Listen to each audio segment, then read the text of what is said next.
Tudo bom com vocês? E hoje eu estou aqui com essa figura incrível, essa figura sensual, essa figura maravilhosa, que é o quê? Professor Daniel Augusto! Olá, pessoal! Estou aqui! Tá aqui. Então, ó, ele tá... Tudo bom com você? Tudo bom, querido? Então tá. Gente, a aula mais esperada do ano, 1º de janeiro, Daniel. Da 1º de janeiro, Daniel, o pessoal já tá me cobrando essa aula. 1º de janeiro de todo ano. Da 1º de janeiro eu nem acordei, eu já recebo uma mensagem lá nas redes sociais. Professora Paula, quero que o vídeo que você fala os temas do Enem 2022. Será que a gente vai acertar de novo esse ano? Vamos. Será? 4 anos seguidos acertando aí? Será que é o 5º ano, gente? Prepare seus nervos. Esse momento vai ser um momento muito importante. Eu estou tremendo. Então vamos lá. Vamos começar a falar sobre os possíveis temas para... Quando a gente fala, né, possíveis temas, nós estamos falando também só do Enem. São temas que podem ser aplicados nos vestibulares do país. Então fiquem atentos, porque se não cair no Enem especificamente, tenho certeza que algum vai cair no vestibular, numa prova que você faça específica. Tudo bem? Vamos lá! Mas por que, professora, você trouxe essa figura sensual roubando cena aí do seu lado? Não existe uma pessoa que consiga roubar a cena de você, a não ser Daniel Augusto. Porque ele é um professor de atualidades, que dá aula nos melhores cursinhos que eu conheço, já deu aula junto comigo, inclusive.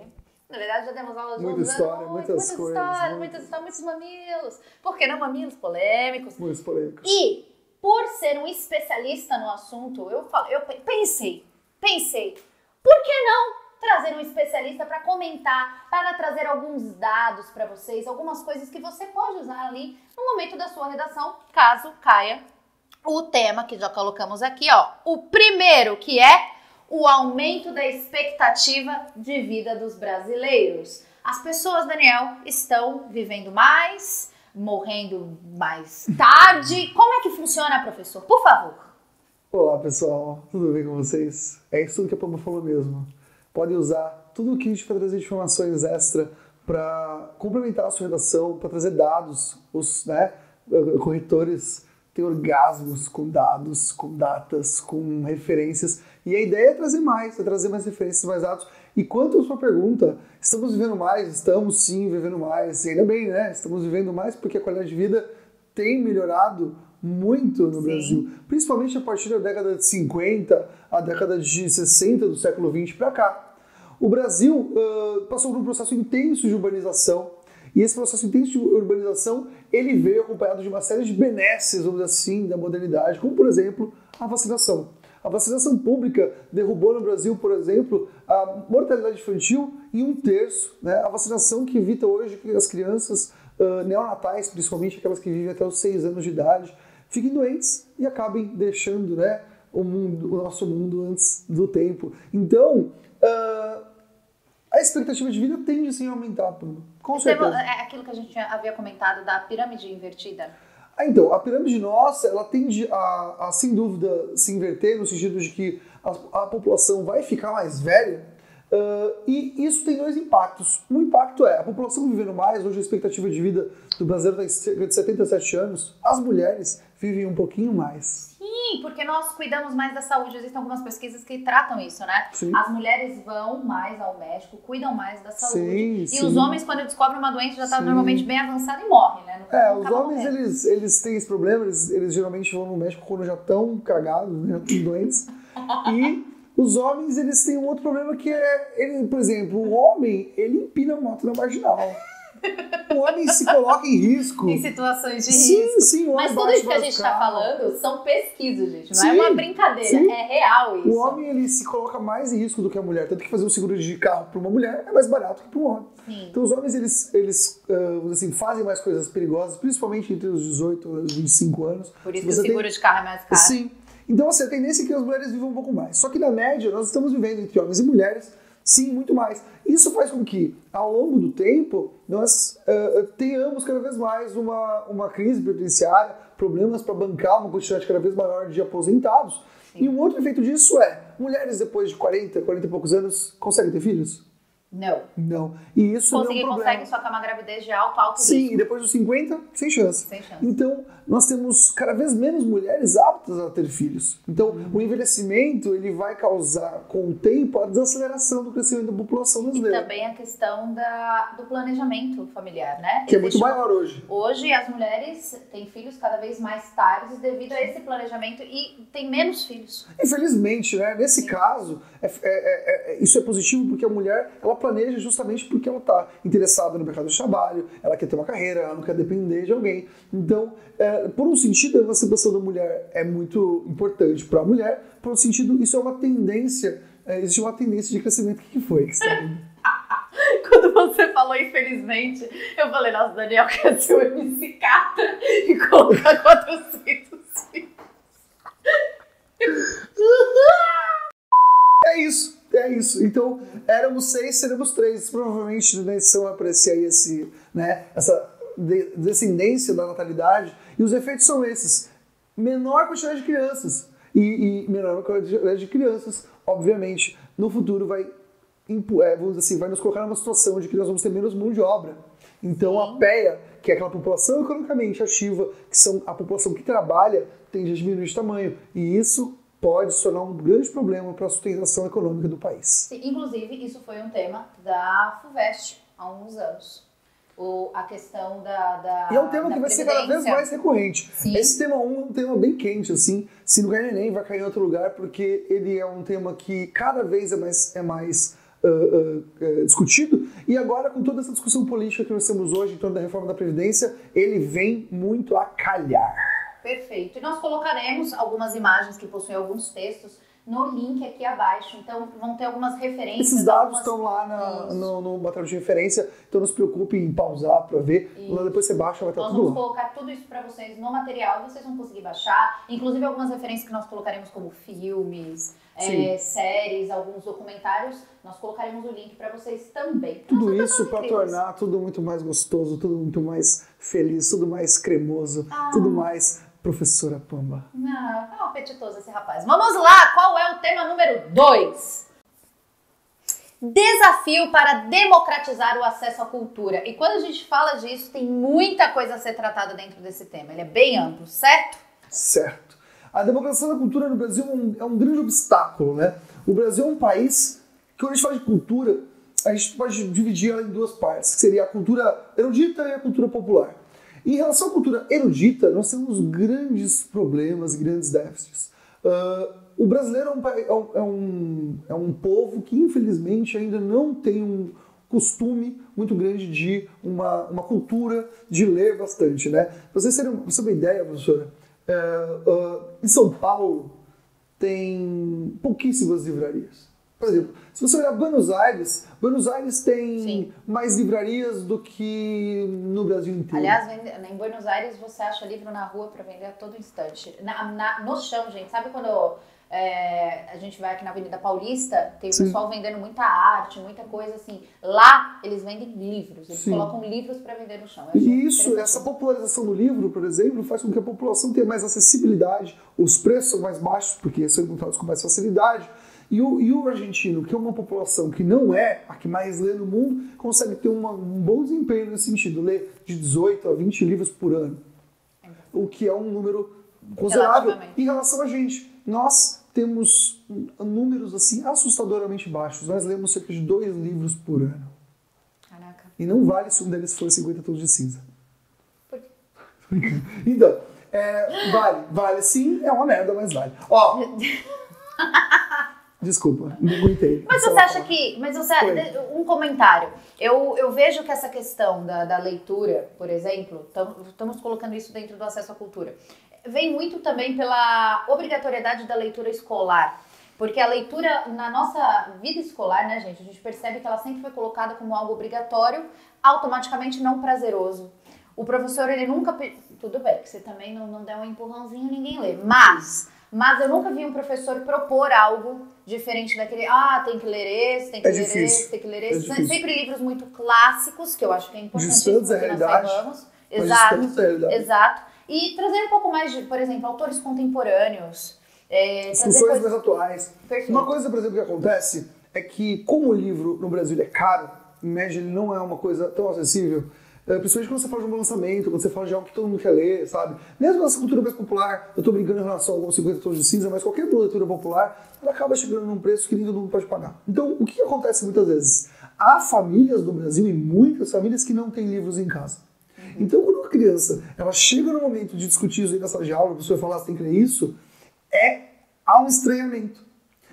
A criança, por exemplo, que tem o livro em casa, que tem a familiaridade com ele, para ela, ele não é um processo natural. É um processo mais natural. É uma novidade. Quando você chega na escola e o primeiro contato que ela tem é com Dom Casmurro, é muito difícil. Sim. Então, você tem... É um trauma. É um trauma, você cria um trauma. Porque então, a gente se sente incapaz. Incapaz, né? E o acesso a esse tipo de cultura se torna difícil. Eu falo assim, poxa, mas eu li o livro. Quantas vezes, né, gente? Vamos falando sem sincero. Vou ser sincera aqui. Quantas vezes você pega um livro pra ler, você quase não entende o que o autor quis dizer, você se sente incapaz, você se sente burro, que não seria a palavra, mas popularmente. Então isso faz com que você crie um bloqueio. E por isso que é fundamental o livro de infanto juvenil e esses livros populares, comerciais, Sim. que a gente brinca, porque eles fazem uma leitura que é mais fácil, essa transição do gosto para leituras mais difíceis. Sim. E isso tinha que ser feito desde o início. Né? Quem nunca leu aqueles livros da Maria José Dupré, sabe? A Ilha Perdida, A Montanha Mágica, aquilo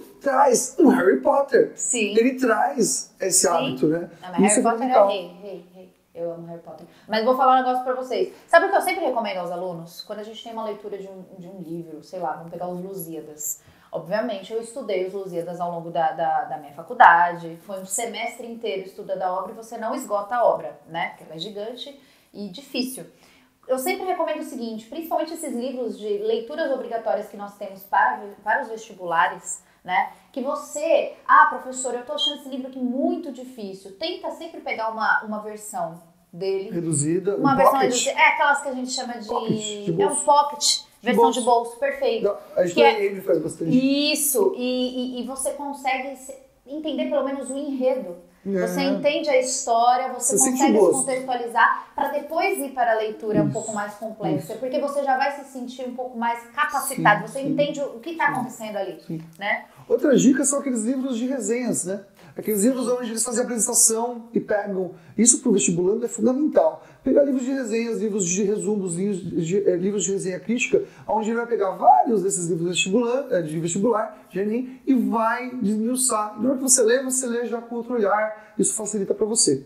Isso é uma dica bem vestibulística. Certo. Uma outra questão, que talvez seja um pouco meio difícil de ver, né? Vai colocar na imagem. É a questão do cinema também. O cinema, o teatro e outras formas de arte que também são consideradas eruditas, que a população, por exemplo, 72% dos brasileiros não vão ao cinema. Isso é assustador. Porque é caro. Também a falta de acesso, o caso da minha entrada, que seria algo que facilitaria muito o acesso. A minha entrada ela acabou tendo um efeito rebote, que as grandes companhias elas aumentam o preço absurdamente do valor da entrada e aí as outras pessoas acabam não indo.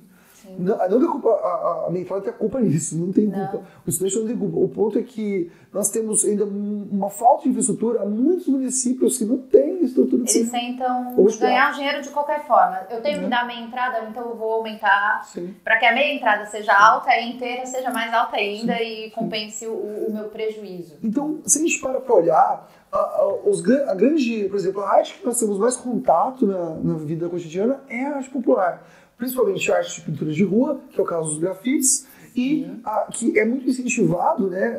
Quer dizer, costuma ser incentivado, os grafites, os preconceitos têm caído em relação ao grafite, e as artes de rua em geral, não só o grafite, a street art, o rap, a rima, a música mesmo. Então você tem saídas populares para uns problemas são estruturais. E eu acho que aí que está o ponto fundamental. No Brasil nós temos falta de infraestrutura e de acolhimento das artes eruditas, e se nós temos uma saída, sem dúvida a saída tem sido a saída das artes populares, no caso a street art, o grafite, que no caso do grafite, os gêmeos e outros grandes artistas consagraram já o Brasil no mundo. Né? Então, e lembrar que um exemplo, se caso caia, por exemplo, o grafite é a pichação, a linha tênue entre o que é vandalismo e o que é Isso é um tema que a gente aborda no nosso site também. Sim. O que é vandalismo e o que é arte, né? Lembrando que para ocorrer o grafite, existe uma autorização, tá? Por isso que ele é considerado arte e a pichação Sim. é considerada, por exemplo, o vandalismo, que eu também considero uma forma de expressão. Também é uma forma de expressão, sem dúvida. E com certeza, assim, o grafite venceu essa barreira, porque, independente de ser expressão, arte ou vandalismo, essa discussão tem que ser feita, mas ele venceu essa barreira de ser considerado algo ruim, o vandalismo, justamente por agregar e trazer voz para pessoas que não tinham acesso à cultura, não tinham acesso ao meio político na sua região. Né? Muitas vezes o grafite ele é uma forma de dizer coisas sobre a sua vida, sobre a realidade do seu cotidiano, sobre a sua sociedade. Então, existem muitos reflexos aqui do que é o Brasil, do que é os problemas sociais. Então, a arte, ela está sendo produzida, não é porque existe uma dificuldade estrutural de acesso que ela não está sendo produzida, mas existem outros meios por quais ela acontece, né? Acho que Perfeito. dá para fazer duas discussões aí. Sim, e um exemplo que você pode citar na sua redação é, por exemplo, os painéis que foram apagados na cidade de São Paulo pelo prefeito, o João Dória, que ele resolveu, o prefeito top, que ele resolveu colocar ele resolveu colocar, o que ele colocou lá na 23? Plantas, que não é ruim. Mas você tirar algo que já pertence à cidade... que embeleza a cidade, Sim. né? Que é internacionalmente reconhecido como algo positivo, Sim. que traz pessoas que estão muitas vezes marginalizadas, para uma posição de destaque, sabe? Uma posição de artista. Né? É você pegar esse artista e negar para ele um espaço que é fundamental para a existência dele. Que duramente foi conquistado, né? Sim, é fundamental para a existência dele enquanto artista. Aquele mural faz com que ele tenha trabalho para fazer outras coisas. Aquele mural dá identidade a ele. E esse apagamento não é só o apagamento da tinta, é um apagamento da identidade do periférico nas grandes cidades brasileiras, e no caso São Paulo é o exemplo, né, mais crítico e triste, infelizmente. Sim. Certo? Esgotamos um pouco aqui este tema? Acho que bastante. Maravilhosos, né? Adoro. Vamos para o tema número 3. Educação e ressocialização do sistema carcerário. Muitos alunos comentam isso na... Muitos pedem, né? A gente fez aquele outro vídeo sobre conceito de família, inclusive, que daqui a pouco a gente vai falar dele. Sim. E eu vi muitos comentários pedindo professora Pamela, eu quero um vídeo sobre o sistema carcerário. E olha só, você que pediu, você não perdeu seu tempo. Sim. Nós lemos todos os comentários. Nós lemos. Às vezes não dá tempo de responder a todos, mas nós lemos todos. Nós lemos todos, nós somos muito, né? Tem tempo, né? Tem que ter tempo, né? Mas vamos lá. O sistema carcerário brasileiro tem uma crise. Uma severa crise, né? Sim, e lembre-se que o tema ele sempre trabalha a questão de uma problemática. Então a gente coloca aqui, ó, educação e ressocialização do sistema carcerário. Eles podem colocar dessa forma, eles podem colocar a problemática na ressocialização. Ou encarceramento em massa, né, a ligação disso com, por exemplo, o tráfico de drogas. Sim, sempre deixando bem claro a você, principalmente no Enem, que tem um problema dentro do tema. Tudo bem? Sim. Vamos lá. O Brasil ele é um país que de 2005 para cá praticamente dobrou a população carcerária, né? Principalmente devido à ascensão do narcotráfico. Boa parte das prisões feitas no Brasil hoje estão ligadas a algum tipo de intervenção de... Tá emocionado? Esqueci. Algum tipo de contravenção ligada ao tráfico de drogas. Isso mostra, em grande parte, como a nossa política de guerra às drogas tem sido uma política falha, né? Uma política que não está dando frutos, porque é como se nós estivéssemos tratando os sintomas de uma doença e não a doença em si. Sim. Então, boa parte do que é a crise do sistema carcerário hoje e do porquê talvez ele não recupere as pessoas, que é o grande ponto, que é a educação e a ressocialização, é porque ele está superlotado, ele está precarizado, porque ele é visto como uma solução para um problema que é muito maior que ele. a violência urbana, que é um grande problema no Brasil. O Brasil tem uma quantidade de homicídios gigantesca, né? Nós temos 58 mil homicídios por ano. E essa questão ela vai se resolver através de ressocialização e também de infraestrutura, principalmente para os mais jovens, né? Para as crianças e adolescentes. E evitar que essas crianças se marginalizem é um grande ponto aí, né? Então você coloca assim, uma forma de combater a violência, infraestrutura, impedir a marginalização da criança, impedir o abandono. E depois que esse cara está preso, presídios que não estejam precarizados, para que quando esse cara voltar para a rua, esse cara voltar para a rua com outra percepção, com outra perspectiva de vida. Eu acho que é aí que resume bem o que a redação, por exemplo, gostaria que você chegasse. Né? Perfeito. Gostaram? Aqui tem uma charge fantástica sobre o seu uma panela de pressão, e inclusive vocês têm aí as exemplificações que aconteceram há pouco tempo, que o sistema carcerário, várias greves e muitas pessoas... Muitas rebeliões. Assassinadas, Sim. né? Sim. Então, panela de pressão que vai explodir e isso pode se tornar uma guerra... Qual é a socialização... Que já é, né? Exato. Qual é a socialização que existe aqui dentro? Exatamente. Né? A gente tem que repensar o nosso sistema carcerário. E aí pode ser uma proposta na proposta da redação. Né? O projeto de intervenção. Sim. Temos que repensar. E qual seria uma solução concreta para isso? Né? Mas a pergunta que não quer calar. Então, o que o aluno poderia propor como uma solução? Uma das formas de solucionar ou reduzir o problema do sistema carcerário é a gente repensar a guerra às drogas. E para a gente pensar de uma forma muito mais crítica, muito mais completa a guerra às drogas, quais são os efeitos delas, eu acho que tem uma dica aqui infalível. Quem tem Netflix tem acesso a esse documentário que se chama 13ª Emenda. É um documentário recente desse ano e esse documentário ele explora como o sistema carcerário americano vai entrar em crise e como esse sistema carcerário não vai ressocializar. Né? Por que ele não ressocializa? Por que as pessoas reincidem? E esse documentário é fantástico, que vai fazer uma história da guerra às drogas dos Estados Unidos, de como a população negra se marginalizou, tem sido marginalizada nesse último século, que teoricamente seria um século de avanços. Né? Hashtag fica a dica, né, amiga? Ok, vamos para o tema número 4. O conceito de família no século XXI. E para quem não viu, eu e Dan e eu fizemos uma aula sobre redação pronta, que está no nosso canal do YouTube, Redação Gramática Zica. Você coloca lá, redação pronta, tá lá uma aula mostrando como que fica uma redação, introdução, desenvolvimento e conclusão com os comentários do professor Daniel explicando o tema. Gente, aquela lágrima que é a emoção. Uma redação pronta que vai esmiuçar cada detalhe desse assunto, ok? São aí um século que a gente vai analisar, o século XX, agora esse de XXI, e é uma aula imperdível, fantástica. Eu acho que foi um dos trabalhos bem legais que a gente fez. Sim. E o conceito de família no século XXI, né, a evolução dele, quando for uma redação abordar isso para você, ela pode pedir basicamente 2 caminhos. Né? Ela pode pedir sobre as relações dentro da família, por exemplo, as relações entre a criança e os seus pais, sobre como educar uma criança. Isso é uma discussão extremamente atual, né? A lei da palmada, a questão da violência doméstica. Sim. Essa questão é uma área que pode ser abordada.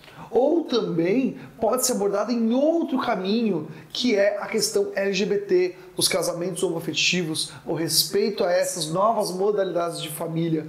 E essa discussão de formatos diferentes de família, desde a família LGBT, a uma família nuclear típica, ou uma família monoparental, uma família de, por exemplo, uma mãe solteira, essas discussões do que é ou não família são extremamente atuais e podem ser também um caminho, um direcionamento. Porque a gente fizemos um vídeo inteiro já mostrando como que fica a redação, vale muito a pena, porque ela fez uma redação inteira. Se ela fez, desculpa. É nota mil, né? Eu não queria falar, mas é nota máxima, né? Então vamos para o 5º tema. a acessibilidade de pessoas com necessidades especiais. Esse que também foi muito colocado nos comentários, muitos alunos falando, professora, você acha que pode cair a respeito da acessibilidade? Acessibilidade, professora, você já pensou sobre acessibilidade, professora? Sim, nós pensamos e olha aqui o que trouxemos para vocês. No Brasil, hoje, nós temos uma discussão cada vez mais forte sobre acessibilidade, né? Todo mundo já viu aquela pegadinha da pessoa que estaciona na vaga de deficientes. Sim. E depois o pessoal da pegadinha vai lá e cola adesivos no carro. O que você sente quando você assiste aquilo, né? Você sente, assim, poxa, que injusto, né? Que raiva, como que alguém estaciona numa vaga de deficientes? É o famoso foi rapidinho, era foi só rapidinho, pra pegar um negócio ali. Exato. E quando a gente olha uma pegadinha daquela, aquilo ali, a ponta de um iceberg muito maior, que é a questão da acessibilidade no Brasil. O Brasil, ele é um país com pouquíssima infraestrutura de acessibilidade. Principalmente para cadeirante. Como que um cadeirante se desloca pelas ruas de São Paulo? As calçadas em péssimas muito difícil. E vai desde o universo físico do cadeirante até o universo psíquico, até o universo subjetivo. Porque, como essa charge mostra, né? Você tem uma rampa ali que ela facilita, né? E tá feliz. Só que depois você tem um monte de degrau, né? Sim. E esse monte de degrau é o quê? Por exemplo, dificuldade de conseguir um emprego. Dificuldade de conseguir educação. Isso é uma metáfora, né? Exato, é uma metáfora. A professora, né? Metáfora, uma figura de linguagem que vocês devem estudar, vai cair no Enem. Metáfora. Aprendi uma palavra nova hoje. As escolas acessíveis, por exemplo, no Brasil. A educação é um direito de todos, não é? É um direito de todos. Se você é um cidadão, você tem direito. Sim. Pois é. No Mato Grosso, que é uma das regiões que tem mais acessibilidade, metade das escolas não tem acessibilidade. No Amazonas, 7% tem acessibilidade. 7% tem acessibilidade. O que significa isso? Que não podem ter pessoas com necessidades especiais nessas regiões porque eles não têm condições, inclusive, de estudar. Exatamente. E isso é extremamente grave. Sim. E eu acho que quando a gente faz uma discussão como essa, quando a gente faz uma discussão como essa, a gente pode primeiro atacar a questão da própria infraestrutura, que é a questão direta, física. Não tem rampa, não tem elevador, né? Nós temos poucas cidades nas escolas. E não só a questão do cadeirante, né? A gente coloca o cadeirante como exemplo, mas Libras. Né? Quantas pessoas dominam Libras, né? Perfeito. Então nós temos toda uma questão da abordagem das Libras. E é a segunda língua mais falada do mundo. Sim. E nós temos uma outra questão que é o universo subjetivo dentro por exemplo, a educação. Como que essa pessoa vai ter perspectivas na vida se inicialmente ela não pode ter um desenvolvimento cultural e social normal como qualquer outra? Então a questão da acessibilidade, ela não é bondade. Ela é uma forma, ela não é simplesmente uma bondade, ela não está ligada a isso. Ela está ligada às instituições garantirem os direitos dos cidadãos de forma igual. E se os cidadãos são diferentes, as adaptações para cada um tem que ser diferente. Perfeito. Perfeito? Vamos para o tema número 6? 6, agora sim. Posso? Claro, sim. Direito à cidadania, a ocupação do espaço urbano. Você errou. Chupa. Direito à cidade. Ué. É como sem ler, né, Daniel? Então, eu vou fingir que nada aconteceu. Vamos para o tema número 6? Tema número 6. Direito à cidade, a ocupação do espaço urbano. E aí nós temos uma questão que é muito, muito, muito problemática. O Brasil passou por um processo de urbanização extremamente rápido, principalmente os grandes centros urbanos, né, brasileiros. Descontrolado, né? Não foi descontrolado, né? Planejado para o desenvolvimento de algumas atividades econômicas, mas a moradia, a infraestrutura em segundo plano, e principalmente a moradia, infraestrutura e transporte, né? E muito em segundo plano. Muitos municípios carecem profundamente dessas coisas. Só que, para além disso, quando a gente faz a questão do direito à cidade, a gente está falando de uma ocupação do espaço urbano que ela é extremamente segregadora, desigual, né? Por exemplo, São Paulo, que é a maior metrópole do país, tem uma quantidade de prédios e apartamentos abandonados no centro que chega a 190 mil apartamentos. E nós temos mais de 200 mil pessoas dormindo na rua. Nós temos um centro extremamente rico, de difícil acesso à população trabalhadora e um processo de periferização, né, com moradias, longe de transporte público, longe de infraestrutura, longe de hospitais. Eu até comentei com você, as pessoas que moram nas comunidades, moram muito mais distantes, é quase como um bairro dormitório. Porque elas não trabalham aonde elas moram. Sim. Elas normalmente trabalham bem longe. E aí que está a dicotomia. A dicotomia é qual? O pobre, o trabalhador, ele tem acesso à cidade quando? À infraestrutura, ao centro cultural, aos shows. Ele só tem acesso à cidade, aos hospitais, às escolas de referência. Ele só vai ali para trabalhar. A cidade, o centro da cidade que tem tudo isso, não é o lugar onde ele vive. Ele não vai ter acesso a essas benesses. Porque o lugar onde ele vive, onde ele mora, não tem. Então, o trabalhador, numa grande cidade como São Paulo, ele está na periferia e ele só se desloca para o centro para ser mão de obra, depois ele volta.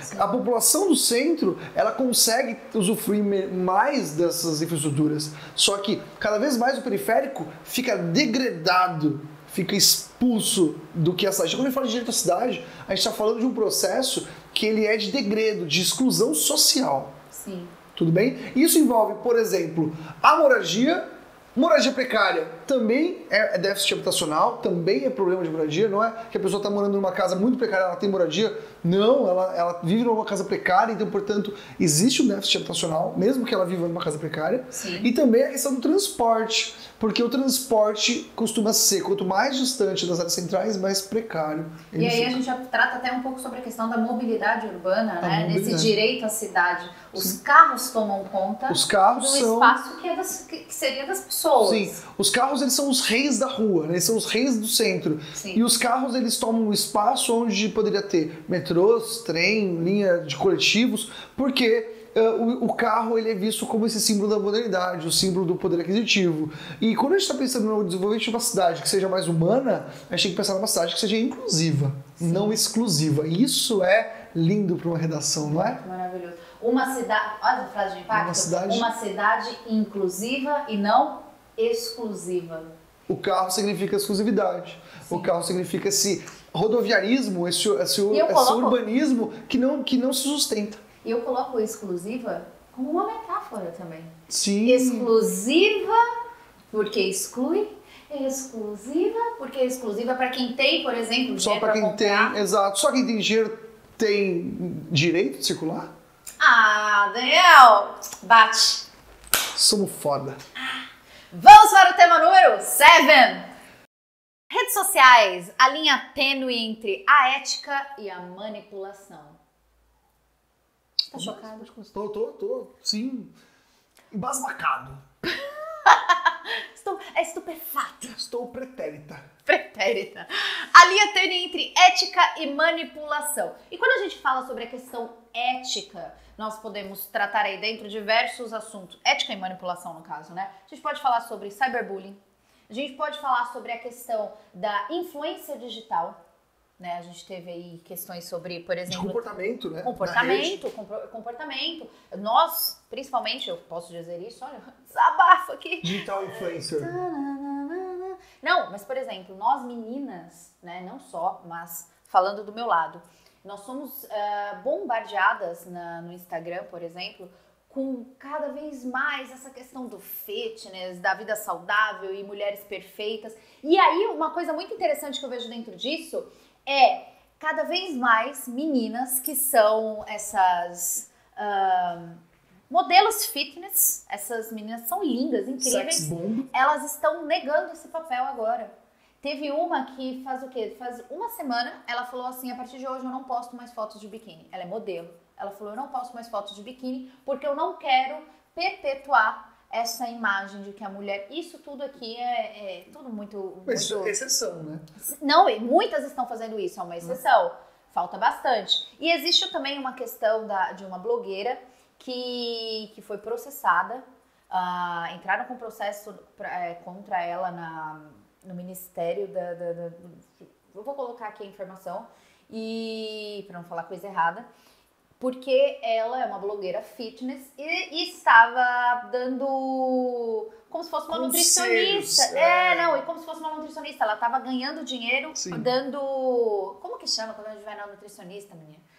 A dieta. Ah, tá fazendo dieta. Dieta para pessoas que nunca viu, não sabe a questão da saúde, não sabe... Como você faz dieta pelo YouTube? Você entendeu? Não, é pelo Instagram. Pelo Instagram? É, pelo Instagram, porque é moderno. Sim. Então existe uma questão da ética aí e a manipulação também da imagem. E aí ele pode falar também um pouco sobre o cyber. A questão da perpetuação de padrões de beleza, né? Sim, tipo, o fortalecimento de certas ideias que a rede vai fazer de uma maneira que atinge assim, o jovem que está assim, na sua formação ainda. Ele assiste aquele canal no YouTube e ele vai lá e ele vai pegar aquelas ideias, vai copiar aquilo. Sim. Da maneira que tá ali, porque pra ele aquilo ali é a referência do certo. É a referência do certo, da felicidade, do bem-estar. E cada um tem uma vida, um corpo, e isso não é um padrão, não deveria ser um padrão. E sim, sobre o cyberbullying, né? Tem circulado muito, né, uma grande discussão sobre o cyberbullying, sobre como pessoas podem incentivar outras a tomar decisões absurdas da internet. Claro que a gente já sabe que existem fraudes, golpes, stalkers, né, pessoas que vão atrás, pessoas que mandam mensagens absurdas. Criam perfis, principalmente quando as figuras são públicas, mas isso acontece com todo mundo, isso é típico. E de um ano para cá, isso começou na Rússia e Europa Oriental e depois se espalhou de uma forma maluca a questão do jogo da Baleia Azul. Que a gente pode classificar como uma forma de cyberbullying também, né? Sim. Claro que o cyberbullying ele pode caminhar de várias maneiras. Claro, é uma figura pública ou alguém da sua escola que você conhece. Que cria às vezes perfil fake, né, pra te ofender. Sim. Ou pode ser uma pessoa completamente desconhecida. Isso é impossível em outro momento histórico. E é como isso mostra como a rede social... Ela tem poder, né? O jogo da Baleia Azul, ele leva a pessoa a tomar decisões se a pessoa estiver inclinada, né? Principalmente o jovem, o adolescente, muitos passando por processos muito difíceis ou complicados. Já é uma idade difícil, né? Sim, ele pode ser incentivado a tomar decisões as mais burras, as mais destrutivas possíveis, se cortar e tal. Então, a gente pode levar a questão do cyberbullying de duas maneiras, desde o digital influencer, né? Sim. Desde a influência do digital, do cara que gera opinião, até, por exemplo, aquele que persegue, aquele que ameaça, aquele que cria um jogo como o Baleia Azul, que é um absurdo total. Sim. Que o final do jogo Baleia Azul é quando o adolescente ele se mata. Se mata, e aconteceu. Uma menina, ela sim, várias vezes já. E ela transmitiu, uma das que eu vi, ela transmitiu no Instagram ao vivo, né? Entra novamente a rede social aí, a rede social você consegue ver. Canal. Absurdo, né, gente? Então pensemos sobre a questão, pensemos na problemática que isso traz para a prova e quais seriam as possíveis soluções que você vai propor ali. Já comece a pensar nisso, a gente já está mandando o tema aqui para você. Já comece a pensar nas possíveis soluções. Uma solução, posso apontar uma? Claro. Posso dar uma diquinha? Se você está falando, por exemplo, de adolescentes e de crianças pré-adolescentes, você pode falar, por exemplo, sobre o controle que os pais podem ter sobre as redes sociais. Porque é legítimo que os pais, por exemplo, tenham controle e acesso a o que os filhos fazem nas redes. Sim. Coisas que muitos pais hoje já se abdicam. Criam uma ideia de privacidade que não existe. Sim. É uma privacidade que, no fim das contas, pode ser a diferença entre viver ou não. Sim, exatamente. E aí você pode propor também, dentro dessa solução que o professor Daniel deu, a criação, solução concreta, a criação de um aplicativo, que o pai tenha esse acesso, né? Então você pode propor uma série de coisas a serem feitas que vão trazer aí uma solução concreta. Inclusive, eu vou colocar até uma coisa bem pessoal. A minha irmã, eu tenho uma irmã de 15 anos, gente, e a gente tem acesso a tudo que é dela. Tudo! Senhas e tudo. Facebook, Instagram, tudo. Por quê? Primeiro porque ela tem 15 anos. E segundo porque eu posso, né? Porque a gente, né, eu criei... Com ela. Sim, a gente tem que saber o que está acontecendo, né? E aí existe aquela revolta. Vocês não respeitam a minha privacidade. E meu irmão um dia virou e falou assim pra mim, olha que foi bem tocante esse momento lá de casa. Ela virou e falou assim pra mim, você não respeita a minha privacidade, eu não queria ter uma irmã mais velha, eu te odeio. Eu falei, eu não quero que você me ame, eu quero que você me respeite. Fica aí essa frase de impacto. Pesado, hein? Pesado. Isso me lembrou um experimento social que eu acho que vou encontrar esse experimento social para mandar para vocês. Um experimento social que ele pega assim, ele cria perfis de meninas e essas meninas fake são, na verdade, adultos que adicionam os meninos de 12, 13 anos. Sim, pra marcar. E fala assim, vem aqui em casa. E aí, sim, eu vou colocar esses links aqui embaixo. As mães sabem do experimento. Tá junto com a pessoa, né? É um canal do YouTube que fez isso. Isso. E aí as crianças entram na casa e quando elas entram, tem vários adultos, homens enormes, e jogam a criança no sofá e a mãe surge. Tudo combinado. E as mães choram porque as mães percebem o quanto o controle sobre essas liberdades que as redes sociais traz para as crianças é perigosíssimo. E fizeram isso com meninas também. Meninos e meninas. Fizeram. Tanto com as meninas quanto com os meninos. E é desesperador, é chocante. Eu chorei vendo esse vídeo porque eu tenho uma adolescente dentro de casa, então a gente acaba tendo esse contato maior. A gente coloca, né, a pessoa ali no lugar. E é terrível. Então fiquemos atentos aí que é uma problemática bem grave dentro dos temas que nós propomos aqui para vocês. Certo? Vamos para o tema number 8. O desequilíbrio entre consumo e sustentabilidade. Bom, a questão do consumismo é uma discussão extremamente também, né? A gente escolheu temas extremamente pesadões. Aqui a gente está vendo o código de barra, né? O código de barra, as barras da prisão do consumo. Olha só. Sim. Você está preso pelo consumo. Você sim, estou. Depende dele. Eu dependo dele, sim. E quando a gente fala de consumismo e sustentabilidade, a gente faz de duas maneiras também, tem dois caminhos aí.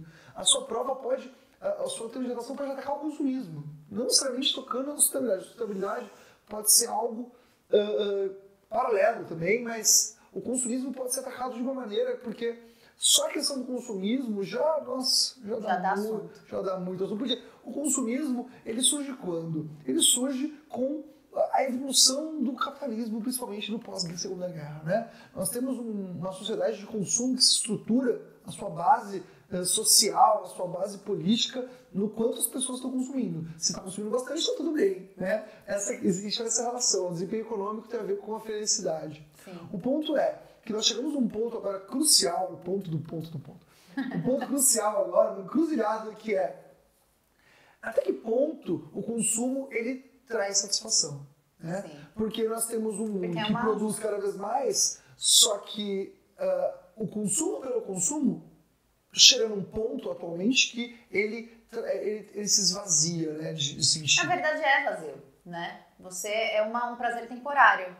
Você tá, por exemplo, sei lá, no shopping, ai meu Deus, eu vou comprar aquela brusinha. Aí compra, aí passa. Passa. Porque é um prazer temporário. Mas a indústria, o que a indústria faz para conseguir ganhar você? Ela usa uma coisa chamada propaganda. E o tempo todo existe uma novidade. Existem duas coisas que são motores hoje do consumismo. Um é a propaganda, que te faz querer coisas que você nem sabia que você queria. Sim, isso daí é zona de conforto. No marketing, um conceito do marketing que eles falam que eles te tiram da zona de conforto. Isso. Você tem um iPhone 6, você tem um iPhone 7. Você acabou de comprar um iPhone 7, né, Pamba? Você comprou um iPhone 7 agora, né, Pamba? Aí eles lançam o iPhone 8. Não mudou nada. Mas, meu Deus, é o iPhone 8. Apesar que eu sou bem desligada disso. Quem é bem ligado nisso é o Rodolfo. Mas é o iPhone 8. Ele acabou de tirar você, é um conceito do marketing, da sua zona de conforto. Sim. É o consumismo. Exato. O consumismo tá muito calcado nisso. E por que o consumismo é importante? Porque a indústria quer vender mais. E se a indústria ela não te vende mais pela propaganda, ela dá um jeito de te forçar. Como que é? Uma coisa chamada obsolescência programada. Ok. Se eu pego, por exemplo, esse celular que está aqui na sua mão, aqui, gravando o áudio, e eu solta, isso, e eu deixo ele cair no chão. Então, e o que vai acontecer com ele? Vai no coração dela. O que vai acontecer com esse celular? Ele vai quebrar na primeira queda. Sim. As coisas... Você já percebeu que seus pais e seus avós falam? Agora as coisas não duram nada, vai quebrar tudo, a máquina de lavar de plástico, o carro é de plástico. A geladeira! A geladeira elétrica durava tempo pra cacete. Então, o que acontece? é feito para durar menos, porque assim você compra um novo. Sim. Quando a propaganda não surte efeito, então você faz uma coisa que quebra, porque com propaganda e propaganda o cara vai ter que comprar. Sim. E, por exemplo, os próprios Androids, os Samsungs, os iPhones, eles têm o quê? Atualizações. Então, chega um ponto o que iPhone... o celular ele não atualiza mais, e aí você faz o quê? Você tem que comprar um outro, mesmo que ele funcione. Então, a questão é a seguinte, existem algumas coisas em cima da atualização do iOS do iPhone, que é o seguinte, se você pesquisar alguns gráficos, podem pesquisar, eu posso deixar aqui para vocês também, sempre que tem um lançamento de um novo celular da Apple, tá? O número de reclamações com o iOS, que ele sempre é atualizado, né? Aumenta absurdamente. Então, existem algumas teorias, né, da conspiração que falam que a própria Apple, ela coloca nessas atualizações de iOS, coloca alguns paus para que você comece a se sentir insatisfeito com aquilo. E não só, o celular antigo ele não tem capacidade muitas vezes de lidar com os novos aplicativos, com as novas invenções, com o upgrade. Sim. E aí ele simplesmente não suporta. Aí a pessoa reclama, porque não consegui fazer. Porque realmente o celular não tem capacidade, não tem todos os recursos. E isso causa o quê quando a gente fala de sustentabilidade?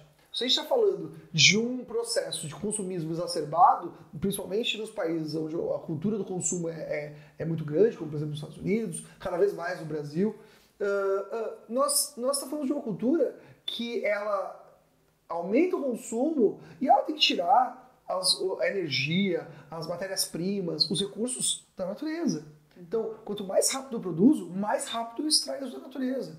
E então, mais rápido você devolve esse lixo. E depois isso vira lixo. Exatamente. Então você retira recursos da natureza e devolve lixo para o meio ambiente, para os cursos d'água, para o oceano, para o solo. Então, nós temos um sistema aí que ele não é sustentável, ele não se alimenta, porque você está retirando da natureza mais do que a natureza poderia suportar.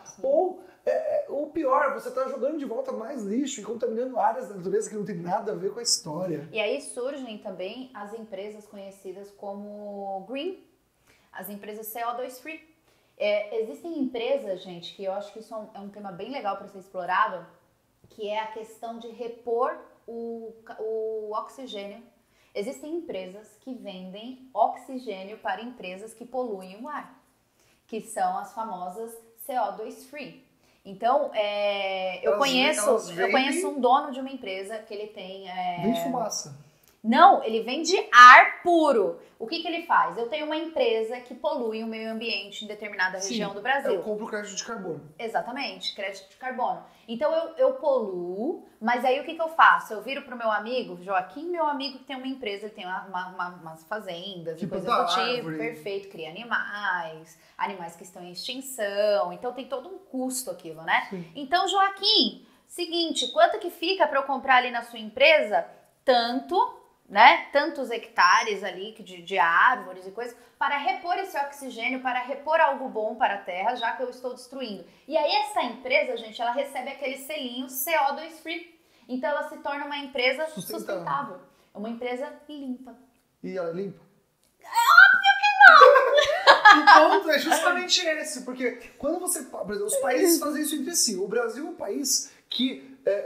ele tem uma cota de carbono que está estipulada em Kyoto, em 97. E essa cota de carbono, o Brasil, ele usa uma parte bem pequena dela. O Brasil poderia poluir muito mais, só que o Brasil não polui. Então o Brasil tem um crédito aqui de carbono. Então o que o Brasil faz? Ele vende esse crédito para outros países que estão poluindo mais do que poderiam. Sim. E aí esses países batem suas metas de carbono comprando a nossa parte. Na prática, diminuiu alguma coisa? Não, ficou 0 a 0. Ficou 0 a 0. Continua se poluindo da mesma maneira. O crédito de carbono, ele é extremamente problemático. Sim, mas existem, claro, empresas hoje, e eu acho que isso é um tema bem legal também para ser trabalhado dentro dessa questão do desequilíbrio, mas o equilíbrio. Empresas que realmente acreditam nessa questão da sustentabilidade e trabalham seguindo essa linha sustentável, realmente.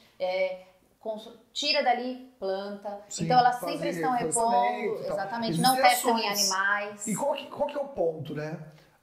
O ponto é que isso é mais caro, né? Fazer de uma forma limpa seria mais caro. Sim. Então acho que assim, nós temos um longo caminho pela frente para chegar... Sempre o certo é mais caro, né? O caminho melhor, ele é mais difícil. A alimentação boa é sempre mais cara. Se você quer fazer uma empresa sustentável, é sempre mais caro. Tudo é mais caro, gente. Tá difícil viver. Essa é a verdade.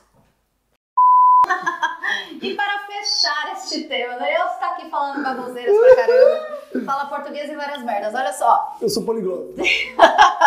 Tem uma dica aqui bem legal que ele vai dar sobre o tema. Ah, sim, como a gente não é bobo nem nada, né, pessoal? A gente vai fazer o quê? A gente vamos aqui dar uma dica pra vocês de bibliografia, de algo que você vai assistir, que é curto e é fantástico, que fala justamente sobre a questão relação consumismo, sustentabilidade, que é um pequeno documentário que vai ter no link aqui embaixo. Sim. E esse documentário chama A História das Coisas, ele tá todo bonitinho, traduzidinho, e ele vai te contar a história do consumismo, a história do mundo e de como que nós podemos tornar a nossa vida mais equilibrada e, né, em uma harmonia melhor com o ambiente que a gente vive. Né? Legal. Vamos para o tema número 9. Uhul! A problemática do aumento dos transtornos mentais na população brasileira. Questão de saúde pública. Falemos agora de saúde pública e nós escolhemos este tema que vai abordar dentro dessa temática que é muito ampla, né? A questão da saúde pública. A questão psiquiátrica, né, na saúde pública, ela está no momento que essa discussão eclodiu, né? Ela eclodiu de uma maneira acelerada nos últimos anos, né? Historicamente, nós temos, vamos dizer assim, uma abordagem em relação aos problemas dos CIDs psiquiátricos, às questões ligadas a transtornos. Para quem não sabe, só para uma emenda, o CID é o código da doença, né? Então, isso vem aumentando. Sim. Então, por exemplo, se você tem o CID 505, é porque você tem um transtorno alimentar. Se você tem o CID 506, é porque você tem um transtorno X. Então, é um código da doença. Para você chegar no médico, você fala, eu tenho um CID tal. Então, ele sabe qual é a doença que você tem. E esse agrupamento, assim, até o século XX, nós temos um tratamento que, assim, ou é a exclusão daquela pessoa do meio social, e porque a pessoa tem muita dificuldade de socializar, ou porque aquela pessoa ela era vista de forma indesejada, um preconceito muito grande em relação a alguns CIDs. Sim. E isso tem mudado de meados do século XX para cá. A situação evoluiu bastante e hoje nós temos muito menos casos de pessoas que vão precisar de algum tipo de internação do que antes nós tínhamos. A internação compulsória era imensa, né? E muitas vezes essas pessoas tinham família, tinham filhos, às vezes menores de idade, e essas crianças iam acabar parando em orfanatos e acabavam, isso se desdobrava em uma série de outros problemas sociais. Hoje, nós tentamos, vamos assim, romper essa ligação com esse passado de internação compulsória, esse passado de internação, para trazer uma discussão onde nem todo o psiquiatra vai precisar de uma internação. Então, a pessoa ela vai ter vida social, ela vai ter convívio com a sociedade. Inclusive, muitos psiquiatras e muitos pesquisadores já apontam que esse convívio ele é fundamental para a pessoa se manter funcional. Então, muito provavelmente, se a gente olhar para um possível termo de relação em relação à questão psiquiátrica no Brasil, por exemplo, vai se apontar primeiro, aumentou muito a ocorrência de distúrbios e principalmente de depressão. Né? Na década de 60 para cá, tem sido um período, dos últimos 50 anos, onde a depressão cresceu enormemente. Né? Uma população devido ao caos social. Devido a uma série de fatores. Né? O caos social é um fator fundamental. Transtornos mentais afetam 700 milhões de pessoas no mundo, né? E, com certeza, os mais numerosos é a depressão. Então, assim, nós temos o caos social que está ligado a isso. A descoberta do Prozac, né, a fluoxetina, tornou a medicação de boa parte dos distúrbios e de problemas mentais em adultos ou até mesmo crianças e adolescentes muito comum, né? As pessoas se medicam com muita frequência, a automedicação também é muito comum. E as internações no Brasil, que é um país bastante deprimido... Eu acho que também é um provável tema, viu? A questão da automedicação. Automedicação, né? O Brasil é um país que também se interna muito, porque o Brasil, dentro da América Latina, é um dos países mais deprimidos, né? A quantidade de adultos brasileiros que hoje estão se medicando é grande, né? E há muito preconceito, muitas pessoas passam a vida com problemas e a própria questão de ter preconceito, de pensar, poxa, eu não vou encarar isso porque eu vou no psiquiatra, né? Porque eu vou, todo mundo acha que vai no eu sou psiquiatra louco, é louco. né? Essas coisas. Tem nada a ver. E independente de qual é a questão, né? E surge uma outra discussão também que pode entrar na sua redação, que são a questão da assistência social.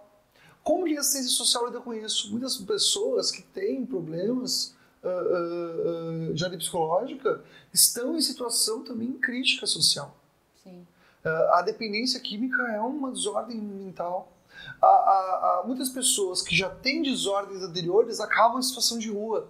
Como que a assistência social lida com isso? Como que esse preconceito, essa situação que nós temos de altas taxas de depressão é solucionada hoje dentro do ambiente social?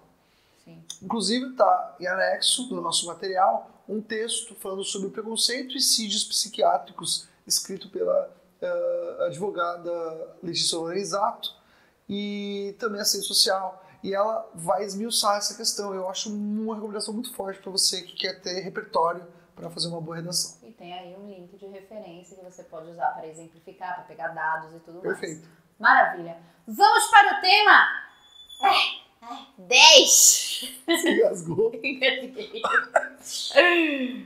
A perda de espaço das comunidades tradicionais. É um tema que poucas pessoas, aliás, poucas, quase nenhuma, não vi ninguém falando sobre. E é um tema mega em alta. Sim. Tá na pauta nacional, Tá. tá na pauta política, essa discussão ela é delicada e muito importante, né? Sim. É verdade, poucas pessoas fizeram vídeos, né? A gente tem aqui uma zebra, olha só. Nós estamos ligados. Toppers. E o que quando a gente fala sobre comunidade tradicional, o que são essas comunidades tradicionais? Comunidades tradicionais são comunidades que têm uma identidade étnica, muitas vezes uma identidade cultural e até linguística, né? Ou claro, que quando a gente fala de comunidade tradicional, a primeira coisa que vem na nossa mente são nossas populações autóctones. Olha só, eu poderia ter falado nossos índios. Só que sabia que mundo afora essa forma de tratar as populações autóctones está declinando. Pouco se fala de indígena fora do Brasil. No Brasil ainda se fala indígena. Fora se fala muito de população autóctone. O que significa isso? Aqueles que já estavam na terra. Né? Não confundir com indianos, né? Porque indígena vem justamente dessa discussão. Sim. Então, os autóctones, aqueles que já estavam aqui no descobrimento, eles são uma população tradicional da Amazônia, uma população tradicional da Mata Atlântica, uma população tradicional no Cerrado. Na verdade, são várias populações, com culturas e línguas diferentes. A bacia amazônica, no século XVI, era uma das áreas com a maior diversidade linguística do mundo. Pense nisso, a bacia do Amazonas era uma das áreas com maior diversidade linguística e cultural do mundo. Então nós estamos falando de, no caso do autóctone, de uma série de culturas que são essas populações tradicionais. Que hoje elas estão ameaçadas, né? Porque muitos desses grupos indígenas vivem em áreas onde a pecuária e a soja estão se expandindo. Um destaque assim, fronteira agrícola, norte do Mato Grosso, sul do Pará e sul do Amazonas. É o campo, é a área do campo brasileiro mais violenta do Brasil.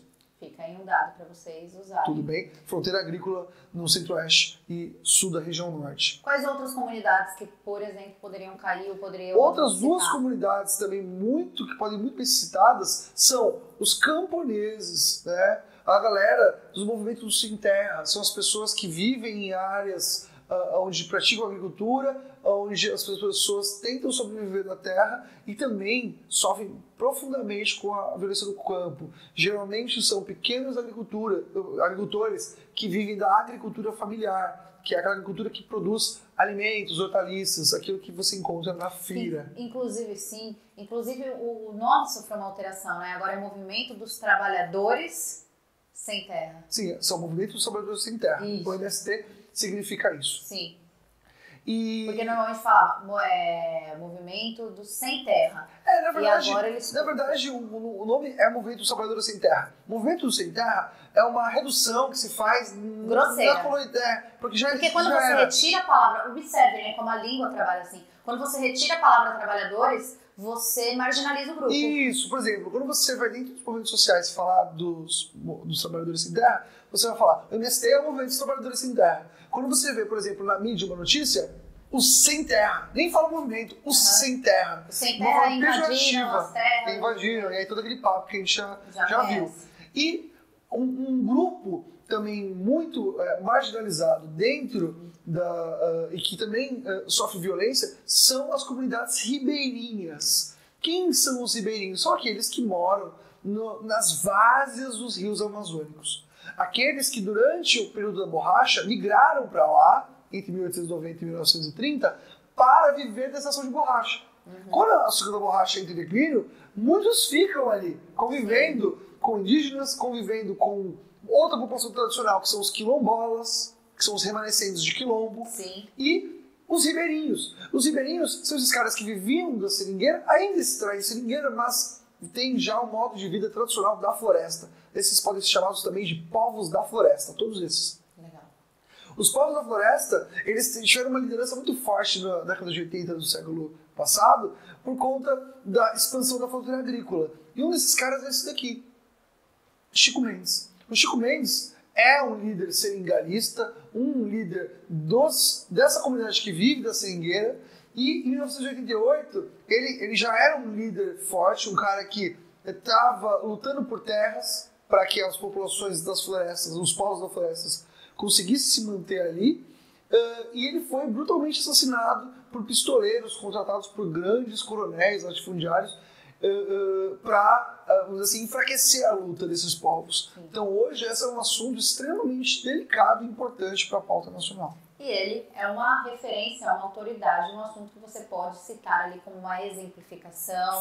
Com certeza. Trazer uma citação dele, né, algo que ele disse, para enriquecer a sua argumentação. Faça uma pesquisa rápida, se você não conhece Chico Mendes, faz uma pesquisa rápida sobre Chico Mendes na Wikipédia, no Google, e você vai encontrar coisas fascinantes sobre esse cara que foi um grande líder dessas populações, dos povos da floresta, e que teve um fim trágico. Inclusive, ele deu uma entrevista uma semana antes de ser assassinado, e ele fala, eu vou ser assassinado, eu já disseram que vão me matar, e eu sei que a luta está muito comprometida devido a isso. E claro, os ribeirinhos não pararam de lutar depois da morte de Chico Mendes, e a morte de Chico Mendes foi algo assim que colocou a opinião pública para pensar, colocou em pauta a discussão, só que de 88 para cá, infelizmente, nos últimos 30 anos, a discussão ainda não está fechada. A bancada ruralista pressiona por mais terras e não há garantia nenhuma que índios, ribeirinhos, quilombolas e outros grupos tradicionais consigam coexistir na região da fronteira agrícola. Legal. Viu? Tema de impacto e muito mais profundo do que a gente imagina. Muita coisa a ser abordada. Muita coisa a ser abordada. E também tem outra coisa. Se isso não cai diretamente na redação, pode crer que na prova cai. O assunto vai cair. Esse assunto cai sempre na prova, caindo ou não na redação. Então, assim, esse assunto ele é obrigatório, independente da sua redação. Sim. Isso é muito legal, o Picha aproveita muito bem. Porque a prova do Enem, ela trabalha, né, bem essa questão da atualidade e a questão da valorização da linguagem, da população, dos dialetos, dos diferentes... Das etnias, dos povos, das culturas que nós temos no Brasil. Perfeito. Então, assim, é muito Enem esse assunto, ele já caiu muitas vezes seguidas e continuará caindo. Perfeito. Vamos para o tema número 11, 11. A visibilidade e o respeito à diversidade sexual. E, vamos lá. Professora, não vai cair a questão, você está falando de diversidade sexual, não vai cair a questão de gênero. Nós discutimos a respeito disso, inclusive, ele me respondeu belamente. Vamos diferenciar o que é essa questão da diversidade sexual e a questão do gênero, que são coisas diferentes. Assim, os dois assuntos são muito importantes. Só que a gente não pode confundir que seja o mesmo assunto especificamente. Por quê? Sim. Porque o Enem, ele vai cobrar uma coisa mais aberta. Ele não vai pegar algo muito, muito específico, né? Sim. O Enem tem essa tradição. Ele vai pegar um assunto de uma maneira mais aberta para que a pessoa tenha a chance de argumentar, né? De diferentes diferentes pontos de vista. A questão de gênero é um dos pontos dentro desse assunto maior, que é a visibilidade e o respeito da diversidade sexual. Então é muito mais Enem, ou muito mais vestibular, pegar um assunto mais aberto e para você conseguir abrir esse debate. Você abre o debate. A questão de gênero é um ponto desse debate. Sim. Né? A questão de gênero, ela entra no quê? Ela entra, por exemplo, na relação entre homens e mulheres. Isso aqui, existe aqui uma relação de gênero. Tudo bem? Existe também a questão do gênero em relação a, por exemplo, a binários ou não binários, né? Aos queer, por exemplo, gender fluid, a questão da transexualidade. Ou seja, você pode estar falando aí de muitas identidades de gênero que estão se sustentando, que estão se afirmando, que estão surgindo, entre aspas, agora nesse momento que a gente vive. Elas todas são expressões válidas, identidades válidas de gênero. E isso é um assunto dentro de um assunto maior, que é a diversidade e o respeito à diversidade sexual. A visibilidade e o respeito à diversidade sexual. Sim. Por quê? Nós temos as questões de gênero que são inerentes ao ser humano, e nós também temos a questão das relações que o ser humano tem. Por exemplo, as preferências sexuais. Isso, que não é identidade, entendeu? Exatamente. A identidade, por exemplo, eu sou um menino cis, hétero. Sim, a identidade é como a pessoa se identifica. Eu nasci mulher, mas eu não me vejo como mulher. Eu me vejo como um rapaz. Sim. Certo? É uma forma de interpretar. Sim. Então, nós uma temos... forma bem, claro, eu tô falando bem popularmente. Não, mas exatamente. Então, assim, nós temos essa questão que é identidade, que ela é importante. Ponto. Mas nós temos também outra questão, que são, por exemplo, as preferências. Né? Então, assim, a diversidade sexual inclui, então, vários assuntos. As preferências o que você gosta, o que você procura. Né? Por exemplo, a gente está falando de uma sigla, né? Que é os LGBT, né? Que tem aqui a nossa bandeirinha. Amar é um direito de todos. E isso levanta uma questão muito importante, né? Que é o direito do cidadão à felicidade. Né? A felicidade tem a ver com poder ter as relações afetivas que gostaria, é um direito humano. Isso é fundamental para o início de uma discussão numa redação. E todas as manifestações e toda a luta nos últimos anos que vem se travando para garantir essa diversidade, para garantir que as pessoas que têm preferências ou identidades ou diversas daquela que são as chamadas heteronormativas, também tem os seus direitos garantidos. Então, você é heteronormativo, você é binário, você é cis, você vamos dizer assim, é tradicional no sentido da coisa, você tem uma sexualidade homoafetiva, ou você tem uma identidade trans, e isso tudo tem sido garantido com uma luta social fortíssima que tem se travado principalmente dos anos 60 para cá, desse momento da revolução dos costumes. E que ganhou muita visibilidade devido às redes sociais. Novamente as redes sociais aí. Sim, entrando no assunto. E as manifestações, a marcha do orgulho gay, todas essas questões, essas pautas que surgem dentro da comunidade LGBT, dentro da pauta feminista, dentro de vários grupos sociais, ela é fundamental para a garantia de direitos sociais, de cidadania, né? Propriamente o casamento ou a adoção por casais homossexuais ou por casais ou por homossexuais solteiros, né? Sim. Então, tudo isso entra como uma discussão muito importante. E na hora da sua redação, você tem que se posicionar de uma maneira a garantir, né, direitos da cidadania e os direitos do ser humano. Isso é fundamental, senão a sua redação vai para anulação, e né? não é só para redação, né, gente? É pra vida. Por favor, né? Não, a questão é, nós temos que garantir o respeito, né? Você pode ser a favor, você pode ser contra, mas você não tem o direito de se meter na vida de ninguém. É muito fiscal. Complete a frase. Imagina, guerra na Síria, né? Deus está preocupado com o quê? Com o seu cu. Não dá pra ter aí, não dá pra ser assim, né? Olha só. Gente. LGBTQ. Mas tem bastante letra, né? Perceba, essas letras aqui é uma forma de a gente organizar, vamos dizer assim, as coisas, a luta de uma maneira, né? Claro que a identidade sexual de cada um é livre e a pessoa pode caminhar por onde ela quiser. Mas aqui a gente está falando do quê? Lésbicas, gays, bissexuais, transexuais. Poderia ter um outro T ali, que são travestis, né? Drag queens. Sim. E queers, ou seja, não binários. Professor, boiei. Boa pesquisa para você hoje, tá? Uma ótima pesquisa. Sim. Vamos para o próximo tema? Já deixamos uma polêmica, pessoas polêmicas, mamilos polêmicos. Vamos para o tema número 12. A crise na produção de pesquisa científica no Brasil. Tema que eu vi poucas pessoas falando sobre. Zebra. Acho que muitos alunos nem viram sobre isso daqui. E eu acho extremamente importante. E não fundamental só para sua vida acadêmica. Sim, não só para a prova, como eu ia dizer, não só para a prova, para a vida, né, gente? A questão da pesquisa científica e a crise. A problemática já está escrita na palavra crise. Então, eu parto do pressuposto que já existe, eu estou afirmando para você, existe uma crise na produção de pesquisa científica no Brasil, que é péssimo, principalmente para mim, que trato aqui, que para nós, que somos professores e estamos no meio da educação. Sim. Vamos lá, a gente colocou aqui para vocês algumas siglas, né, que são algumas instituições, as mais conhecidas que trabalham especificamente, né, além das universidades, com a pesquisa científica no Brasil. Principalmente e que no Sudeste aqui, né? Isso, e que vem sofrendo um boicote muito grande de um tempo para Muito cá. grande, sim. CNPq, bora lá.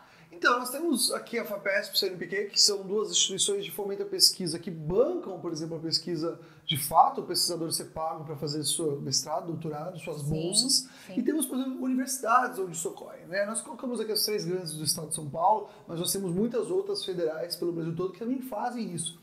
E da década de 90 para cá, nós temos uma forte pressão de setores da nossa sociedade para que ocorra a privatização da pesquisa no Brasil. E o que significaria isso? Significaria transferir essas universidades públicas e consagradas para a mão da iniciativa privada e levar, ou diminuir muito, ou fechar as empresas, as instituições, obrigado, de fomento à pesquisa público. E isso é muito, muito grave. No caso da USP, por exemplo, a USP já está fechando no vermelho há quase 3 anos. Sim. 3 anos em que a USP não consegue pagar todas as suas contas. E esses cortes vêm devido a uma crise dentro da própria universidade, mas também por conta de uma deliberação do Estado de São Paulo, que é um dos financiadores, e do governo federal. Tem se diminuído a verba para pesquisa no momento em que um país começa a dar sinais de que a economia não vai muito bem. E isso é muito, muito grave. Porque, imagine só, se o país não está num momento muito bom, você tem que cortar o quê do país? Você vai cortar as viagens milionárias de setores, agentes do setor público? Você vai cortar excessos ou você vai cortar a educação? Tem que cortar a educação, né? Aí que tá o problema. Você vai cortar a viagem? Imagina que você é uma família. Imagina que nós somos uma família e aí você o pai perde um emprego, né, tá fazendo um bico, a mãe tá trabalhando também, assim, mas estão com a renda diminuída. O que eles fazem? Cortam a comida ou cortam a viagem para Boiçucanga? O que eu corto? Eu preciso cortar a comida, mas no caso... Não é isso! Mas o certo é cortar a viagem, Você né? corta o excesso, né? Sim. Você não corta o que é essencial. O que é essencial para um país se recuperar de uma crise? Inovação tecnológica. Perfeito. Para um país se recuperar de uma crise, é necessário que ele melhore a educação. Quando um país entra num problema qualquer, ele começa a cortar da onde já não vai muito recurso, Sim. que é a educação, que já é problemática, nós estamos fadando o país a continuar em crise. Sim, eu escutei uma pesquisa, inclusive, anteontem, se não me engano, na rádio, e ela diz o seguinte, que as universidades eles estão tentando colocar uma verba de em torno de 1,5 milhão por ano. Oi? Qual a chance? Tipo... Juro, eu falei, não, é mentira. 1,5 milhão? É. A USP tem um gasto de 1 milhão corrente por dia. Pô, mas eu tô falando ano. Gente, o que eu faço? Pensa. Meu Deus. Né? 1,5 milhão, mas você fala, nossa, é passado. muito dinheiro. Mas a gente tá falando de incentivo à pesquisa, a Que gente tá horror. falando para manter universidades. Se a universidade, qual que é a sua perspectiva que você está assistindo esse vídeo? O que a gente faz, cara? Ferrou, murou, ferrou, fim. Sim. Sabe? Sim. Isso aqui é um tema que dói a gente falar, porque as perspectivas do jovem hoje, as perspectivas nossas hoje como professor, dependem de que a educação continue tendo crescimento. Yeah. Não estava crescendo rápido, mas estava vindo algum crescimento. Agora a gente está falando de um final de ano que a gente vai ter agora, em que as verbas da FAPESP vão cair assim de uma maneira drástica, as verbas do CNPq também, cortes imensos, cortes aonde não pode cortar, porque a vida do pesquisador no Brasil já não era fácil, agora vai ficar mais ainda. Dizem que quem banca a pesquisa no Brasil são os pais, né? Só que aí se fala, tudo bem, os pais que têm condições ajudam a bancar o pesquisador até os 30 anos. Sim. E os pais que não têm? Então, às vezes, a população, novamente, que vai sofrer mais, são aqueles que estão no acesso, que estão nas classes que têm mais dificuldade de se manter. Sim. E aí você tem uma série de indústrias no Brasil que dependem de uma boa produção científica. No caso, por exemplo, a Petrobras é uma indústria brasileira que tem uma tecnologia de extração de petróleo que ninguém mais tem. Nós extraímos petróleo a 7 km de profundidade. Isso é, assim, nós furamos poços para outras, né, petroleiras. Isso não é sorte, gente. Isso é trabalho de pesquisa. Muita pesquisa.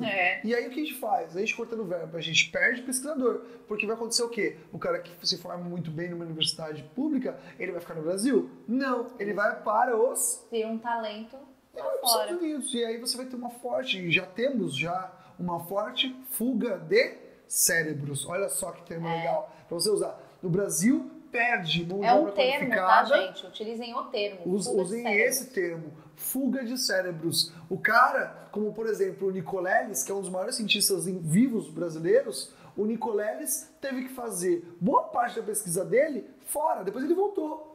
Mas ele ficou boa parte fora. E nesse momento que o pesquisador vai embora, várias patentes desenvolvidas por ele, várias pesquisas ficam fora. Sim. A gente não consegue patentear. Aí nós perdemos, né? Ficamos mais atrasados. Inclusive medicamentos. E por aí vai. Sim. Quantos medicamentos hoje são proibidos? Que já foi comprovada a eficácia dele.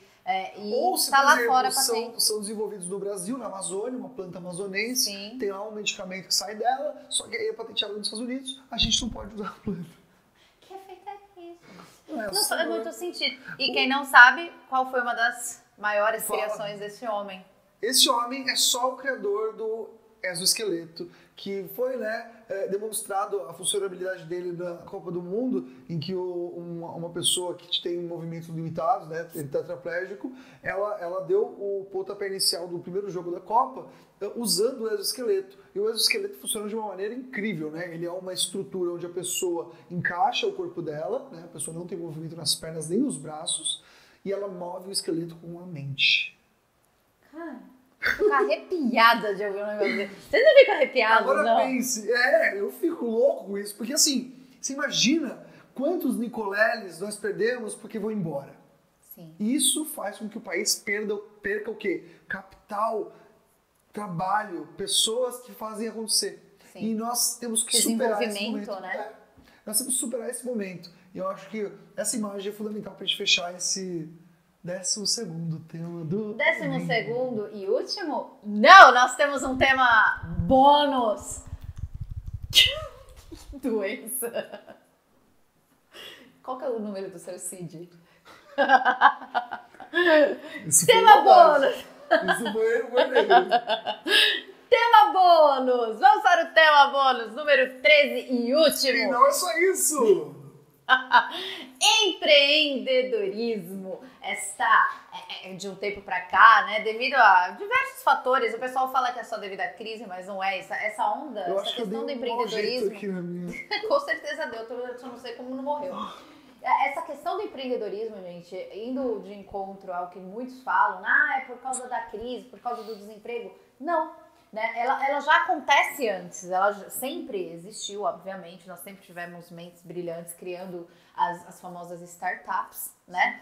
Com ideias incríveis e geniais.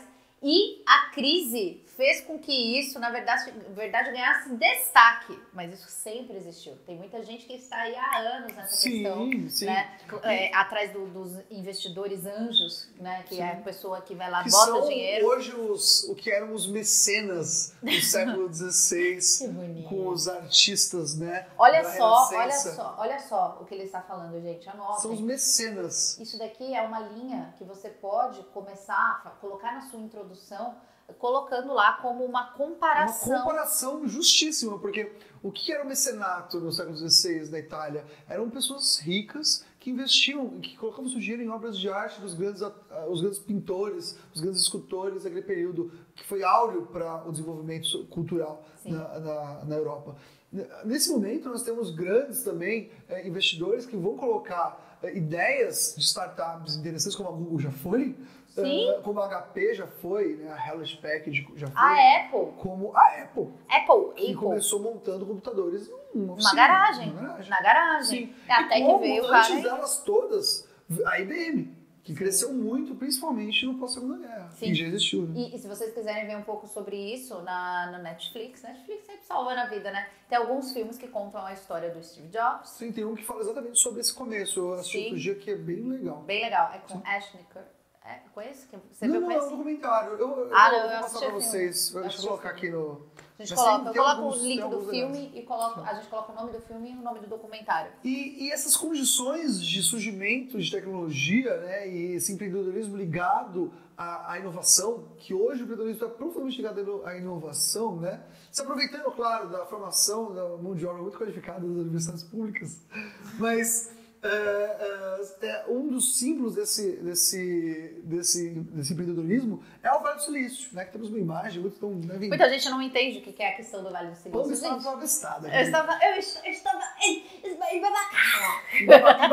embabascada com isso. Porque eu falei, é muito legal a gente colocar uma imagem para eles entenderem, né? O que é o Vale do Silício. Porque muitos falam, a gente vai falar assim, é um prédio, é um vale. É um vale. É praticamente uma cidade de empreendedores, de grandes ideias, de cérebros. Sim. Né? De onde surgem só isso. Empresas como essas aí. Tipo Adobe, AMD, tudo. Apple, Google, Fujitsu. Netflix. Nvidia. Netflix. Aqui, ó, essa aqui é da infância, aqui, ó. Quem jogava aqui, ó. EA Sports, NBA. Sim. Oracle. eBay, Intel, tudo, né? Asus. Basicamente. E Netflix. E Netflix, pessoal. Nintendo. It's a me, Mario. Ó, Netflix. É tipo assim, eu acho que muitas pessoas acham que a Netflix é uma entidade. Sério. Eu acho que Deus quem nunca assistiu Deuses Americanos, assista Deuses Americanos, a série da Stars, fantástica, que vai falar sobre esses novos deuses que são as grandes corporações, no sentido e que são das empresas marcas, né? Criadas ali no Vale do Silício. Sim. Que começaram muitas como startups, né? Sim, e cresceram devido a mentes incríveis, mentes empreendedoras que tiveram visões e empreenderam e deram certo. E como que isso pode também ser aproximado da sua redação, né? Na sua redação, você tem aqui já um lugar, as condições em que isso acontece, toda uma série de fatores que a gente já colocou para você e qual que seria o fim, então, portanto, desse empreendedorismo? Esse empreendedorismo ele é um motor de um momento histórico em que é necessário inovar para, vamos dizer assim, alimentar a vida política, alimentar a vida social. As inovações são coisas que são esperadas e que facilitam, né, o mundo, facilitam a vida, né? O mundo dos preguiçosos, né? Sim. Então, assim, tudo isso aqui torna a gente preguiçoso, né? Você ensinou, mas é muito verdade, muito preguiçoso. Quanto mais preguiçoso você é, mais atalhos você sabe. Atalhos. Isso aqui, na verdade, é um mapa de atalhos, né?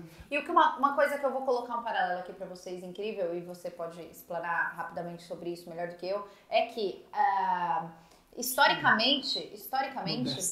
Não, mas é real. Historicamente, as grandes evoluções tecnológicas, elas vieram por causa da guerra. Da crise. Sim, mas a guerra, colocando nesse ponto, a guerra, ela é um local onde grandes evoluções tecnológicas surgiram. Sim. E hoje não necessariamente, não que isso não seja também uma guerra, né, da de alguma questão forma, de venda. as guerras também são aí ainda, né? Sim. E muitas coisas são testadas em guerra, né? Já que você falou da guerra, um caso bem típico disso é o drone, né? Os drones, eles surgem completamente ligados a essa realidade da guerra e eles viram brinquedo. Viram uma coisa que as pessoas usam. Sim. Gostaram? Ai, você gostou? Eu adorei. Eu adorei a presença de Dan aqui, gente. Bom, foi ótimo. Foi ótimo, foi bom pra vocês? Foi ótimo pra gente. Fico muito feliz de estar aqui com vocês, trazendo esse conteúdo muito mais enriquecido. Todo mundo sabe que todos os anos eu faço esse vídeo, ele é um dos vídeos mais esperados do canal, do nosso site também, que a gente acaba postando. E eu falei, não, esse ano vamos fazer uma coisa diferente. Vocês sabem que eu sempre dou alguns pontos de vista, mas eu falei assim, esse ano eu vou trazer alguém que realmente possa complementar de uma forma muito rica os comentários e trazer alguns dados, algumas coisas que vocês podem usar.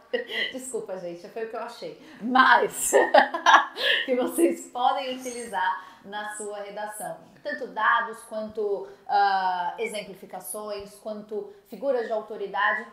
E muitas das coisas que nós colocamos aqui para vocês, a gente vai deixar aqui disponível material para download, que você pode colocar aqui, pode compartilhar com seus amigos tranquilamente. Aproveita também e compartilha o vídeo, né, gente? Sim, por favor! E olha só, isso tudo que a gente traz é um arcabouço para você, saca? Isso tudo é munição. Isso é munição para você atirar na redação, acertar mesmo na nota. Eu acho fantástico fazer essa hora com você. E eu estou muito feliz de estar aqui, faremos muitos trabalhos juntos, faremos muitos vídeos muito legais juntos. E acompanhe o canal Redação Gramática Zica, porque é muito legal pra caramba. Fofo! É fantástico! E eu espero que vocês estudem bastante daqui pro Enem. Eu quero que vocês tenham muitas felicidades na vida de vocês e muitas... Parabéns! Não, então tá. Então... Muitos prazeres carnais. Não deixe de curtir as nossas redes sociais. Entre aqui no nosso site para ter acesso ao nosso curso completo, tanto de correção de redação quanto aos nossos cursos com as videoaulas, para você ir bem tanto no seu concurso, no seu vestibular, no seu Enem. Nós temos aí os cursos completos para vocês. Não deixe de se inscrever no nosso canal, porque além dessa aula maravilhosa que nós colocamos aqui, tem as aulas de gramática, de redação completas para vocês, além da nossa fanpage lá no Facebook, que eu posto querendo dicas e muita coisa boa, maravilhosa, e o meu Instagram, que eu posto muitos stories bem embaraçosos e bem escrotos, muito provavelmente algum dia eu seja presa por causa disso, mas vamos deixar para um outro dia, não é mesmo? Hoje não, hoje eu só posso ser presa depois da prova do Enem. Esses dias eu tava doente, um aluno falou assim pra mim, professora, eu entendo que você esteja doente, mas só morre depois de novembro, porque a prova... Desgraçada. Então, tá bom, então. Deixa eu falar uma coisa, Gina. Eu lembrei de uma coisa muito importante. Outro dia, eu tava dando aula, né? E aí tinha os alunos do cursinho atravessando a rua. E aí veio um carro. E tinha uma menininha pequenininha japonesa, sabe? Sim. E tinha outro menininho aqui assim do lado, eu aqui. E o fêmea. carro veio. E nisso que o carro veio, a japonesa viu só em cima. Assim, ela viu e parou. E o carro passou. E eu parei, e o menino parou, e o carro foi. Aí ele olhou assim, né? O carro passou, aí ele pensou, aí o menino falou em voz alta. Nossa, quase uma concorrente a menos. Mano, que maldade desgraçada! Eu acho que vocês andam muito psicopatas, tá? Controle esse instinto selvagem. Era uma criança? Não tipo, era uma mini fêmea, assim, pequena? Não adianta matar a galera, você tem que estudar, né? Você tem que fazer o seu, esquece o outro. Para com isso, faça amor, não faça guerra. Beijo no seu coração, até a nossa próxima aula aí. Tchau. Tchau!